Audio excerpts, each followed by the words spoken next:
Olá, meus queridos irmãos, minhas irmãs. Quero cumprimentar você com a graça e a paz do Senhor Jesus Cristo. Gostaria nesse momento de prosseguir na sequência da exposição da palavra de Deus no livro de Hebreus. E hoje nós chegamos ao capítulo 10, na última sessão deste capítulo 10, versículo 32 ao verso 39. E eu peço que você esteja com uma Bíblia aberta em suas mãos, acompanhe a leitura desse texto e preste bastante atenção na mensagem da palavra de Deus a ser compartilhada com seu coração nesse dia. A Bíblia nos diz, em Hebreus capítulo 10, verso 32 ao verso 39. Lembrem-se dos primeiros dias, depois que vocês foram iluminados, quando suportaram muita luta e muito sofrimento. Algumas vezes vocês foram expostos a insultos e tribulações, e em outras ocasiões fizeram-se solidários com os que assim foram tratados. Vocês se compadeceram dos que estavam na prisão e aceitaram alegremente o confisco dos próprios bens, pois sabiam que possuíam bens superiores e permanentes. Por isso, não abram mão da confiança que vocês têm, ela será ricamente recompensada. Vocês precisam perseverar de modo que, quando tiverem feito a vontade de Deus, recebam o que ele prometeu. Pois em breve, muito em breve, aquele que vem virá e não demorará. Mas o meu justo viverá pela fé. E se retroceder, não me agradarei dele. Nós, porém, não somos dos que retrocedem e são destruídos, mas dos que creem e são salvos. Na passagem anterior, o autor, ele falou sobre o perigo terrível da apostasia, o desviar-se da verdade depois de ter experimentado os benefícios do Evangelho. Foi uma advertência firme e solene, porque, para o autor, abandonar Cristo é o mesmo que desprezar o único sacrifício capaz de salvar. Aquele que rejeita o Filho de Deus, rejeita a única esperança de perdão. Por isso, o tom do autor ele foi duro naquela passagem, quase como o de um profeta que desperta o povo do seu sono espiritual. Mas agora, depois de advertir, o autor ele consola. Depois de alertar com severidade, ele encoraja com ternura.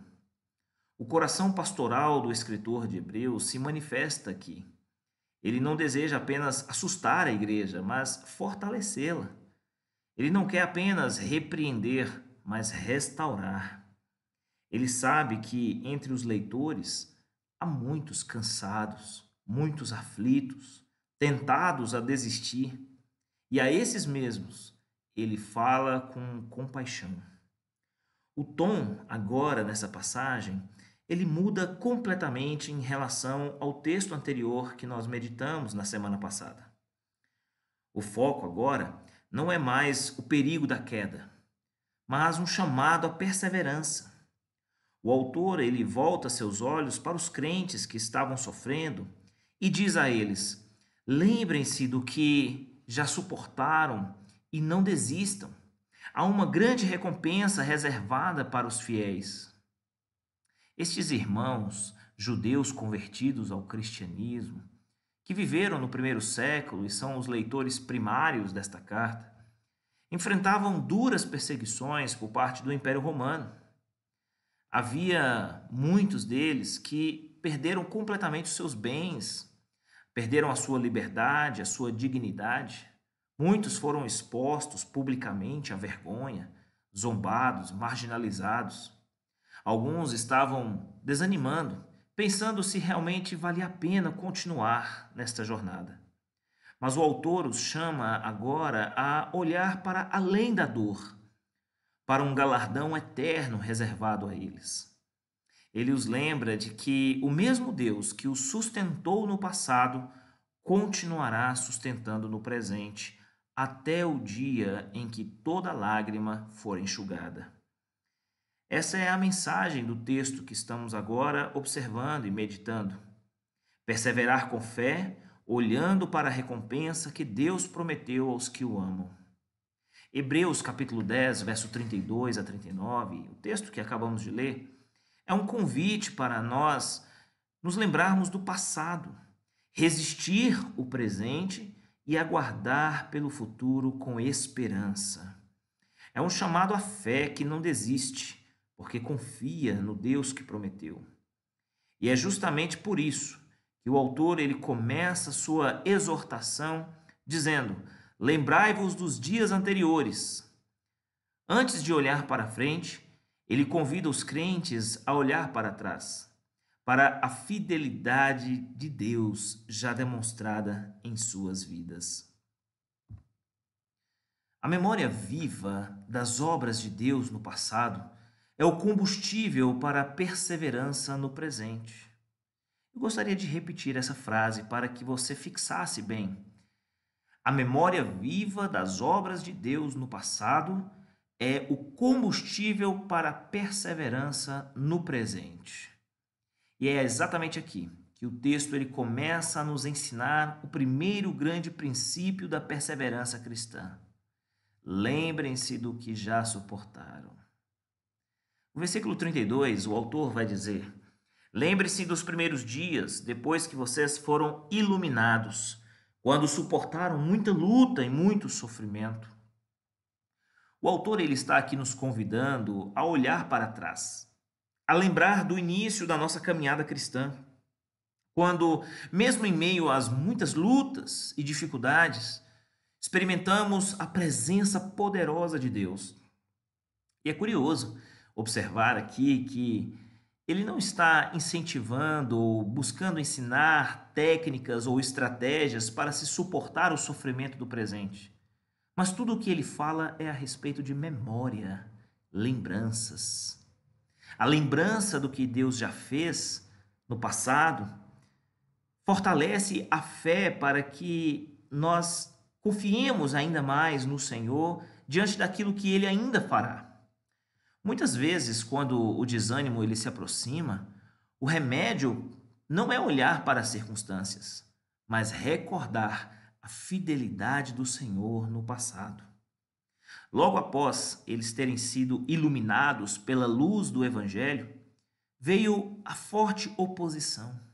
Quando Cristo abriu os olhos espirituais deles, o mundo se voltou contra ele. Antes disso, eles viviam, entre aspas, em uma paz com as trevas.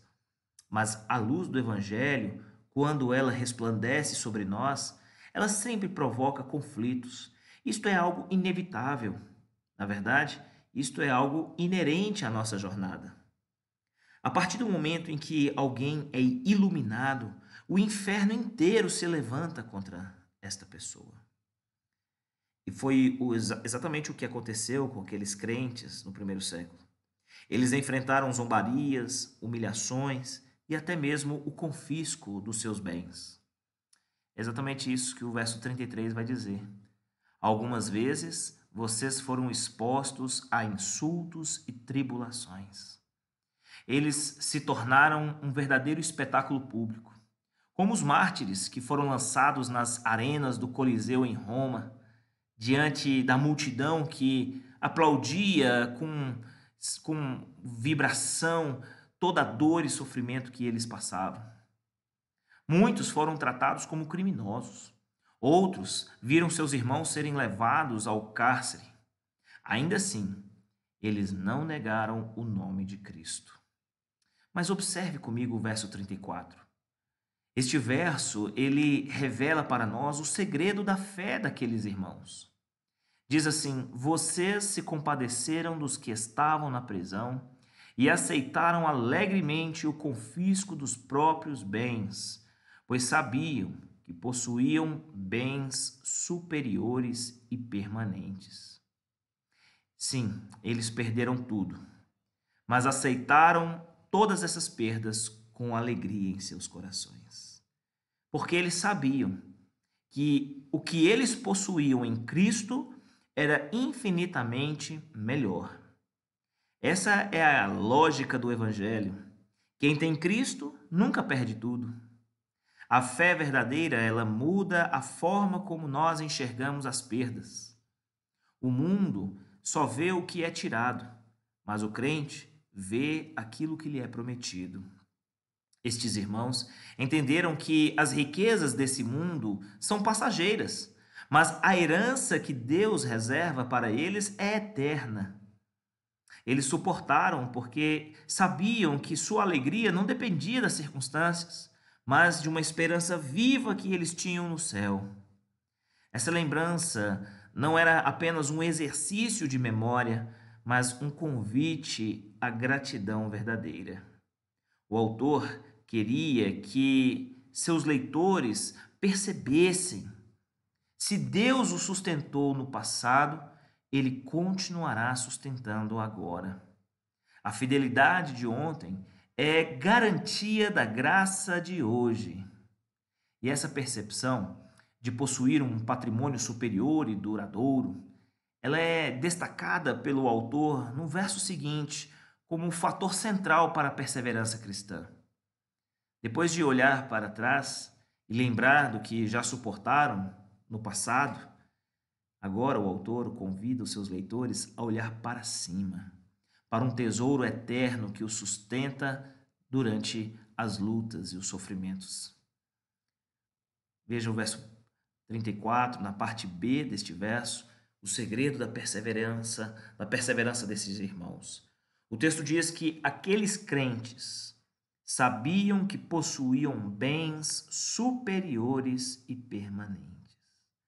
Essa pequena frase se constitui no coração do verso e o segredo da perseverança cristã. Perseverar, meus irmãos, não é simplesmente aguentar firme. É viver consciente de que existe algo melhor, infinitamente superior do que tudo aquilo que podemos perder nessa terra. Se o nosso coração ele está preso às coisas dessa terra, aos bens, ao conforto, ao status, à reputação, então qualquer perda se torna devastadora para nós. Quem ama demais o que é temporal sempre viverá com medo. Mas quem tem os seus olhos fixos naquilo que é eterno, não se desespera quando o que é terreno se desfaz. Jesus ensinou: ajuntai tesouros no céu, onde o ladrão não rouba e a traça não corrói. E esse é o grande antídoto contra o desânimo, contra a desistência ou contra a apostasia. É colocar o coração no que Deus prometeu e não no que o mundo oferece. A fé daqueles irmãos os fazia enxergar além do visível. Eles tinham uma visão escatológica, celestial e madura. E por isso, suportavam com alegria. A alegria deles não era produzida pelas circunstâncias, mas pela esperança. Eles compreendiam o que muitos cristãos modernos não compreendem. O Evangelho não é um caminho para a prosperidade terrena, mas para a glória eterna. O que a maldita teologia da prosperidade diz é: creia para que você ganhe mais. Mas o Evangelho, a palavra de Deus, ele nos diz: creia mesmo que você perca tudo. E essa consciência, esse olhar para o céu, ele se torna agora a base para a próxima exortação. Se existe um patrimônio superior e durável, então o autor ele pode dizer com plena autoridade: por isso não abram mão da confiança que vocês têm. É o que diz o verso 35. E é justamente essa confiança nas promessas de Deus que se torna o centro para o terceiro ponto, um chamado urgente à firmeza e à esperança. Verso 35 nos diz: por isso, não abram mão da confiança que vocês têm, ela será ricamente recompensada. Então, depois de lembrar do passado e revelar o segredo da esperança, de olhar para cima e ter a plena confiança de que Deus há de nos sustentar, o autor agora ele faz um apelo direto ao coração dos seus leitores. Ele diz: não abandonem a confiança em Cristo. Tudo pode ser perdido: bens, status, saúde, liberdade. Mas quando se perde a confiança em Cristo, aí sim você pode ter certeza que perdeu tudo. Por isso ele diz: guardem essa confiança como quem guarda um tesouro. Guarde essa confiança como quem guarda um tesouro precioso em um cofre a 7 chaves. Porque isso, sem dúvida nenhuma, será a grande chave para o galardão prometido por Deus. O texto ele ainda continua: vocês precisam perseverar, de modo que, quando tiverem feito a vontade de Deus, recebam o que ele prometeu. Note bem a ordem estabelecida pelo autor no texto. Primeiro, fazer a vontade de Deus. Segundo, alcançar a promessa. A promessa não é para quem começa bem, mas para quem termina fiel. É fazer a vontade de Deus, mesmo que isso não signifique viver no conforto. Porque é exatamente isso, fazer a vontade de Deus nem sempre resultará em conforto para nós. Às vezes, fazer a vontade de Deus significa abraçar o sofrimento. Como aconteceu com tantos santos antes de nós, foi assim com Jó, cuja fidelidade foi provada em meio à perda e à dor. Foi assim com Paulo, que sofreu prisões, açoites, naufrágios, perseguições, mas ele declarou: em nada considero a vida por preciosa para mim mesmo. Foi assim com os mártires, que preferiram morrer a negar a Cristo. E acima de todos esses, foi assim com Jesus, que aprendeu a obediência pelas coisas que sofreu, Hebreus capítulo 5, verso 8. E pela alegria que lhe estava proposta, suportou a cruz, Hebreus 12, verso 2. Ou seja, o caminho da promessa, ela passa pela perseverança em meio ao sofrimento. O sofrimento, meus queridos irmãos, é temporário, mas a recompensa é eterna. A dor, ela passa. A glória, ela permanece. As lágrimas, elas caem por um momento, mas a alegria, ela virá para todo sempre. É por isso que o autor, ele insiste: vocês têm a necessidade de perseverar. Não porque Deus queira ver seus filhos sofrendo, mas porque a perseverança revela que o nosso coração está na promessa e não no conforto. E agora, tendo mostrado a importância da perseverança, o autor nos conduz naturalmente ao próximo argumento. O Senhor virá, em breve, muito em breve. E essa esperança sustenta o crente no meio da dor. Veja que os versos 37 e 38 nos dizem: pois em breve, muito em breve, aquele que vem virá, e não demorará. Mas o meu justo viverá pela fé, e se retroceder, não me agradarei dele. Então, para fortalecer ainda mais o ânimo dos crentes aflitos, o autor aqui faz uma citação de Abacuque. E todos nós sabemos o contexto histórico em que Abacuque se encontrava. O profeta viveu dias difíceis de injustiça, sofrimento e aparente silêncio de Deus. E a resposta divina foi exatamente essa: a promessa se cumprirá no tempo certo. Espere, confie, viva pela fé. Essa mesma mensagem é agora aplicada à igreja perseguida nos dias do autor dos Hebreus e certamente também é aplicada a nós hoje. Cristo virá muito em breve. Ele não tardará além do necessário. Ele virá no exato momento determinado pelo Pai. E quando ele vier, toda lágrima será enxugada, toda perseguição cessará e cada sofrimento terá seu sentido revelado. A esperança da vinda de Cristo é o combustível para a perseverança cristã. Enquanto ele não vem, O texto, ele nos diz: o meu justo viverá pela fé. Em outras palavras, o justo vive olhando para o invisível, sustentando-se pela promessa e caminhando passo a passo, mesmo sem ver o resultado final. Perseverar é isso, é continuar confiando quando a vista falha, continuar obedecendo quando o mundo desanima, continuar esperando quando os céus parecem silenciosos. Mas há também uma advertência firme feita aqui no texto. O autor vai dizer: e se retroceder, não me agradarei dele. Isto significa que Deus não se agrada da desistência espiritual, da apostasia, daqueles que voltam atrás para fugir do sofrimento. Não porque Deus seja severo sem motivo, mas porque retroceder significa abandonar o único caminho da salvação. Por isso, o crente verdadeiro, ele é chamado a caminhar com paciência, mesmo sem ver resultados imediatos, sustentado somente pela fé no caráter fiel de Deus.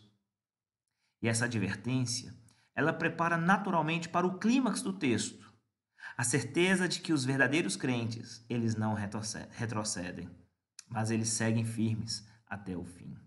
É isso que o texto nos diz no verso 39.